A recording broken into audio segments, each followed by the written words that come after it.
MrBeast has found himself accused of torturing one of his contestants from a failed challenge that left the contestant mentally unstable, and has also been exposed of having a registered sex offender working as his manager on the MrBeast team.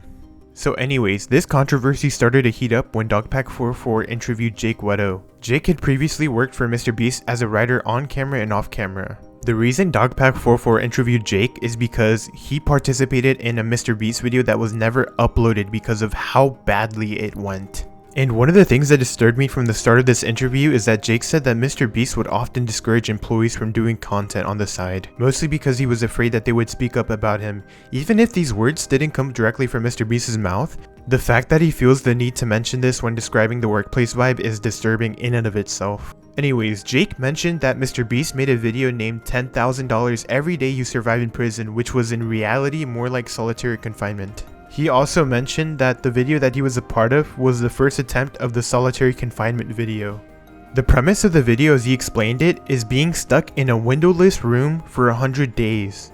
And while the room did include some bare necessities, it lacked hot water, which meant he had to take cold showers throughout the entire event. In one of the most disturbing parts of the interview, he mentions how aggravating it was that he could not sleep as the lights were on throughout the entire MrBeast event.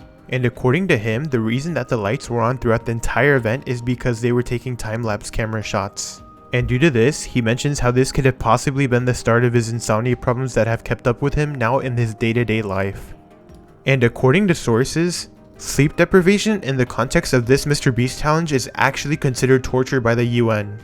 And just to make things worse, I want you to remember that Jake had no form of way to keep up with time during this video. Another disturbing part of this interview is when Jake mentions that MrBeast made him run for around a day non-stop. Keep in mind that Jake is not athletic at all, and he said by the end of the challenge he had so many blisters and pus coming out of his feet that walking was straight up impossible. At this point in the challenge is when he decided he was done with the entire video. And if you're just asking yourself, why didn't he just say no? He also explains in the interview that the company culture had put a lot of pressure on him, and because of how many resources were being used to make this video, he just felt that he couldn't say no.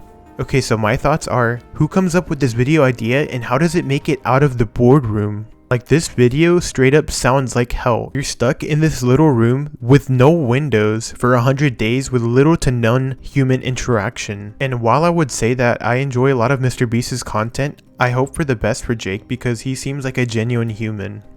And if this allegation wasn't enough, Dogpack's YouTube video also mentioned how there was a registered sex offender working for the MrBeast team called Delaware. They even claimed that he was a manager for them when the MrBeast channel started.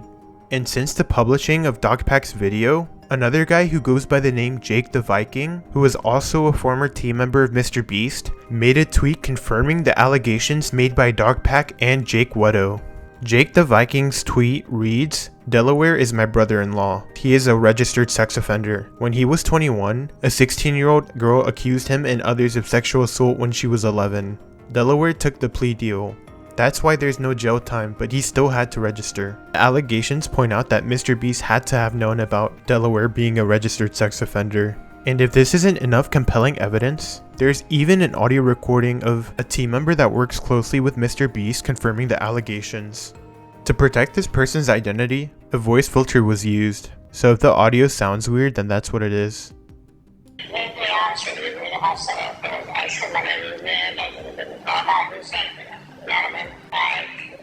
Jimmy was like, I never sat down, and I was like, would you do it for like $1,000? Well, that's like, just go out there and fucking make a set for like 8 hours by yourself.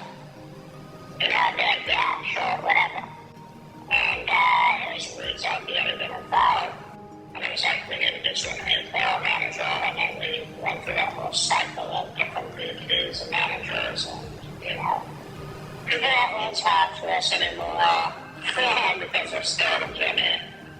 And if you really don't do anything in your affidavits or testimonials from people, you have to move very quickly because one of those people are going to go back.